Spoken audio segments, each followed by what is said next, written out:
దేవాతి దేవుడు మానవుని పట్ల తనకు గల ప్రేమను తెలియజేయటానికి మనుషుల మధ్య తాను మనిషిగా పుట్టి సామాన్యుల్లో సామాన్యుడిగా జీవించి తన ప్రేమను ప్రదర్శించాడు. ఆ ప్రేమామయిని జనన వృత్తాంతమును ఇప్పుడు తిలకించండి. దేవుడు తన అద్వితీయ కుమారిని ఈ లోకమునకు పంపించుటకై గాబ్రియేలు దూతను గలిలయ సీమయందలి నజరేతు నగరమునకు పంపెను. ఆ దేవదూత దావీదు వంశస్థుడగు యోసేపునకు ప్రదానం చేయబడిన కన్యక యొద్దకు పంపబడెను. ఆమె పేరు మరియమ్మ. దేవదూత లోపలికి వచ్చి ఆమెతో, అనుగ్రహ పరిపూర్ణురాల, నీకు శుభము, ఏలిన వారు నీతో ఉన్నారు. మరియమ్మ ఆ మాటలకు కలత చెందుచు ఆ శుభవచనం ఏమిటో అని ఆలోచించుచుండగా, మరియమ్మ, భయపడకుము, నీవు దేవుని అనుగ్రహము పొంది ఉన్నావు. ఇదిగో, నీవు గర్భము ధరించి కుమారుని కనదెవు. ఆ శిశువునకు యేసు అని పేరు పెట్టుము. ఆయన మహనీయుడై మహోన్నతుని కుమారుడని పిలువబడును. ప్రభువొక దేవుడు తండ్రి అయిన దావీదు సింహాసనమును ఆయనకు ఇచ్చును. ఆయన సర్వదా యాకోబు వంశీయులను పరిపాలించును. ఆయన రాజ్యమునకు అంతమే ఉండదు. నేను పురుషుని ఎరుగను కదా, ఇది ఎట్లు జరుగును? పవిత్రాత్మ నీపై వేంచేయును. సర్వోన్నతుని శక్తి నిన్ను ఆవరించును. అందుచేత ఆ పవిత్ర శిశువు దేవుని కుమారుడని పిలువబడును. నీ చుట్టమగు ఎలిజబెత్ అమ్మను చూడుము. ఆమె వయసు మళ్ళినది కదా. గొడ్రాలైన ఆమె గర్భము ధరించి ఇది 6వ మాసము. ఏలైనా దేవునికి అసాధ్యమైనది ఏదియూ లేదు. ఇదిగో, నేను ప్రభువు దాసురాలను, నీ మాట చొప్పున నాకు జరుగునుగా. అంతటా దూత వెళ్ళిపోయెను. కొద్ది దినముల తరువాత మరియమ్మ యూదయ సీమలో పర్వత ప్రాంతమున గల ఒక ఊరిలో నివసిస్తున్న తన చుట్టమైన ఎలిజబెత్తమ్మ ఇంటికి వెళ్ళెను. ఆమెకు వందన వచనములు పలుకుచు, ఎలిజబెత్ అమ్మ, దైవ కృపా సమాధానములు నీకు కలుగునుగాక. ఆ శుభవచనము ఎలిజబెత్తమ్మ చెవిని పడగానే, నాకేమి జరుగుతుంది? అకస్మాత్తుగా నా గర్భంలోని శిశువు గంతులు వేయుచున్నాడు. వెంటనే ఆమె పవిత్రాత్మచే పరిపూర్ణురాలాయెను. ఆమె ఎలుగెత్తి ఇట్లనెను, స్త్రీలందరిలో నీవు ఆశీర్వదింపబడిన దానవు, నీ గర్భఫలము ఆశీర్వదింపబడెను. నా ప్రభు తల్లి నా యొద్దకు వచ్చుటకు ఎలాగు ప్రాప్తించెను? నీ వందన వచనములు నా చెవిని సోకగానే గర్భమందలి శిశువు ఆనందముచే గంతులు వేసెను. ప్రభు పలికిన వాక్కులు నెరవేరునని విశ్వసించిన నీవు ఎంత ధన్యురాలవు. ఓ ఎలిజబెతు, బిడ్డను పొందబోచున్న నిన్ను చూడటం ఎంత ఆశ్చర్యం! అలాగే నా ప్రాణము ప్రభువుని గనపరచుచున్నది. సర్వశక్తిమంతుడు నాకు గొప్ప కార్యములు చేసెను గనుక ఆయన నామము మహిమపరచబడును. అటు తర్వాత మరియమ్మ 3 మాసములు ఎలిజబెత్తమ్మతో ఉండి ఆమెకు అన్ని పనులు యందు సహాయ సహకారాలు అందించి పిమ్మట తన ఇంటికి తిరిగి వచ్చెను.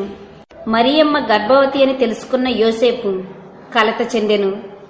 నీతిమంతుడైన యోసేపు ఆమెను అవమానపరచనల్లక రహస్యముగా ఆమెను విడనాడ ఉద్దేశించెను. ఈ విషయమును గూర్చి ఆలోచించుకొనుచు యోసేపు నిద్రించెను. స్వప్నమందు దేవదూత ప్రత్యక్షమై, ఏసేపు, దావీదు కుమారుడైన ఏసేపు, నీ భార్య అయిన మరియమ్మను చేర్చుకొనుటకు భయపడుకుము. ఆమె గర్భము పరిశుద్ధాత్మ వలన కలిగినది. ఆమె యొక్క కుమారుని కనును. తన ప్రజలను వారి పాపముల నుండి ఆయన రక్షించును గనుక ఆయనకు యేసు అని పేరు పెట్టదవు. ఏమిటి వింత కల?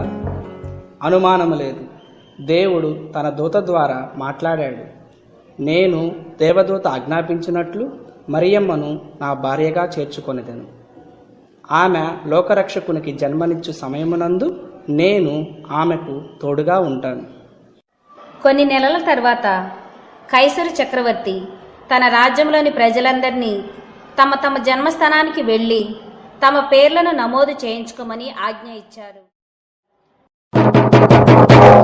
వినండి వినండి.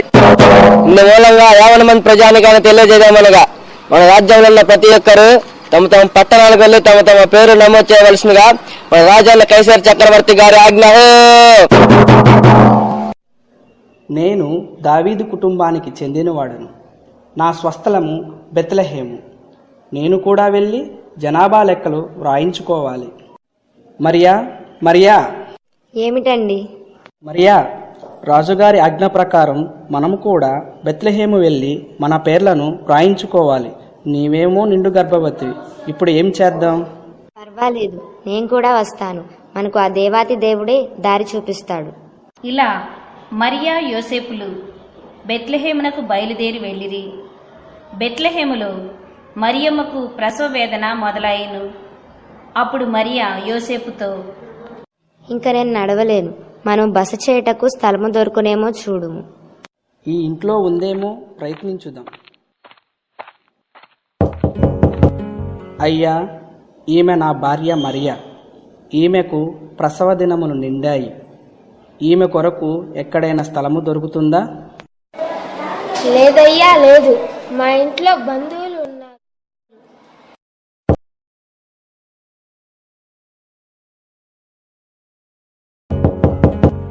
అయ్యా, మాకు ఉండడానికి స్థలము దొరుకుతుందా? లేదయ్యా, లేదు. ఇక్కడ స్థలం లేదు.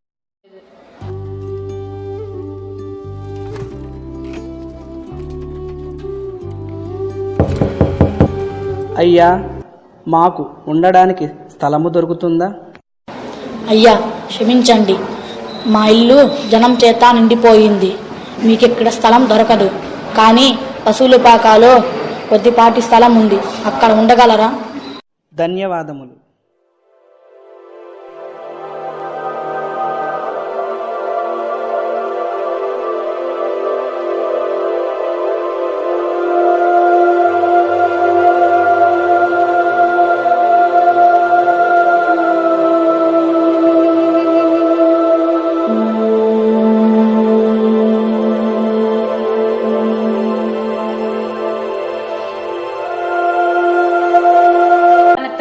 కుమార్ని కని పొత్తిగుడలలో చుట్టి ఆయనను పశువుల తొట్టిలో పరుండబెట్టెను.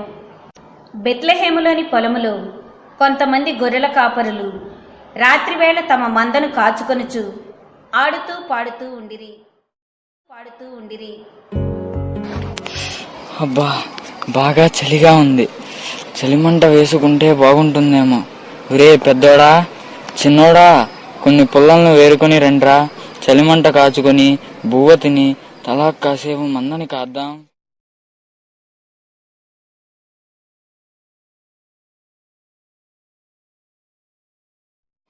అయ్యా, ఇవిగో పుల్లలు. త్వరగా మంట రాగి చెయ్యి. బాగా చలిగా ఉంది.